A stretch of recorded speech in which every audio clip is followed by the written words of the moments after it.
Hey everybody, don't know if you're as quick on the draw from getting from one place to the next as my sons are. My teen sons think it's hilarious that I'm trying to do YouTube Live.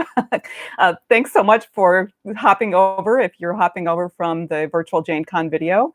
And just want to let you know how, hey, good to see someone came. It's my first attempt here at YouTube Live. Uh, so, hey, Amanda, hey, Arnie, wow, great. So great to see some people jumped over here and made this work. And obviously, I have somehow managed to make this work.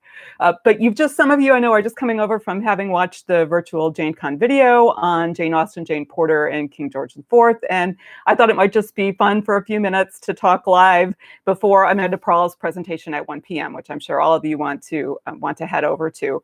So if you have questions or comments, please do throw them into the chat. But I wanted to start with some of the things that were said in the comments over on the video, which were just brilliant and beautiful comments. I love Rose Kearns saying, there is only one Jane Austen, sadly. And of course, it's sadly and happily, right? We can be sad that Jane Porter, as great as she was not writing novels that were Austen superior, I think. But I have a really hard time figuring out how to talk about Jane Porter in the context of believing, as I know all of the Janeites here in this live chat with me believe, that she's the greatest. And as long as we believe that, I think it'll be hard to look at people who are doing novelists who were doing very different kinds of things that were still really valuable for their time and that still absolutely hold up, but that have really fallen away from our tastes. So to just give you some examples, Jane Porter's novels are, unlike Jane Austen's novels, very fact and story and event heavy. So when Jane Austen said, I should make Pride and Prejudice more light, bright, and sparkling, it wants shade, I should add a chapter on Napoleon, Jane Porter might be one of the very people she was thinking about as having written novels of more shade. Porter's novels were very didactic, that is, they were morally uplifting, they were heroic, they had battles, they're really interesting in terms of gender. They had women in battle, cross-dressed, but they also had these love stories that were often quite wrought and not very comic. There isn't a lot of humor in Porter's novels, and often they were centered on men, and the male protagonists were these sort of perfect Christian heroes. I mean, like unbelievably perfect, which again, for the time, I think really spoke to people. But the thing that was amazing about these men is that they were also not only great in the battlefield, they were really excelled at being sons, brothers, in some cases fathers, but often they were not parents in the novel, and they cried every third page. There's just a lot of male sensibility and men crying, and so I think as long as Jane Porter is read, it'll be hard for people to come around to the idea that men crying in novels is a great idea. Maybe we're going to have a rejuvenation of men crying in novels as a popular thing. So I have a question here from Dramadork 884. Is that Jane Austen on skates in the background? I am so glad you noticed that. Yes, it is. This was a gift to me from the Jane Austen Society in Boise, Idaho, when I went out there to speak a few years ago. It's actually a scarf.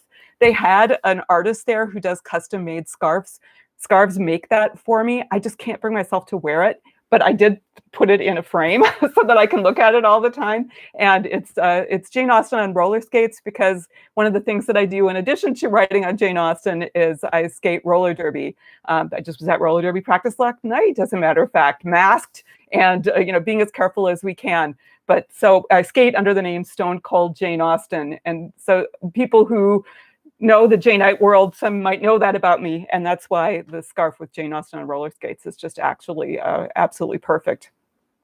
And so other questions are coming in here.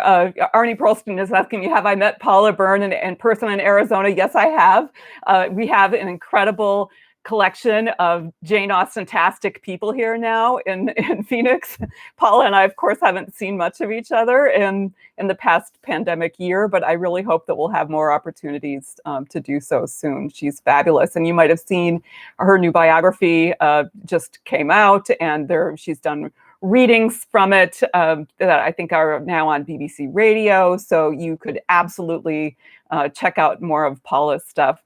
And I'm so glad so many of you are noticing the Jane Austen on roller skates. Sarah Walsh says she hadn't heard of the Porter sisters, so she thanks for that. I'm going to definitely be keeping all of you up to date on the rollout of Sister Novelists, which is coming out in 2022 from Bloomsbury. And the full title is going to be Sister Novelists Jane and Anna Maria Porter in the Age of Austen. And I think the fact that we call it Austen's Age has to do with everything that's happened afterward. And those of us who love Jane Austen have no problem referring to it as Austen's Age. But in fact, Jane Porter was the most famous author Jane from this period. So, there was a moment at which calling it the Age of the Mrs. Porters would have made more sense than calling it the Age of Austen. So S. Brown says, aren't you Stone Cold Jane Austen? I'm not the only one. There are other people who have taken on that name, both in the roller derby world and beyond it. But yes, some people call me Stone Cold, and I don't correct them. In fact, I think more people can say Stone Cold correctly than can pronounce Devoney Lozer correctly. So, maybe I should just go by that more often. The Scottish Chief has a bit of extra material, says Rear Admiral 000. Absolutely, absolutely. There is a great Broadview Press edition of the Scottish Chiefs. You've heard a lot about Broadview Press today. If you don't know their books, definitely get on and check them out. They're a Canadian publisher, and they did a Scottish Chiefs edition edited by Fiona Price. It's just wonderful. It's a very long book, but if you're not afraid of length, and in lots of long novels out there now that are getting a lot of play. So, I would hope that people wouldn't be scared off by its length. It does make it harder to teach. I think for those of us who teach high school and college students, we know that it can be a struggle getting them to read a longer novel, and the Scottish Chiefs is not short. So that definitely does not work in Porter's favor in terms of getting more readerships in schools. So I'm just trying to go down the chat and see whatever other things that are coming up. Thank you so much for engaging so robustly. I'm really just thrilled to see so many of you have come over and tried to see how this works for me doing YouTube Live. So what is Amanda Pral's channel name? Did somebody put that in there already? Amanda, did you see that one? And make sure you put your channel in, because I think you're up next, and I want to make sure people are able to get over to your page. Amanda is another one of the fantastic Jane Austen scholar Janeites who's here in Phoenix. So you definitely don't want to miss Amanda talking about Austen and the rom-com at 1 o'clock. Amanda and I have known each other for a number of years.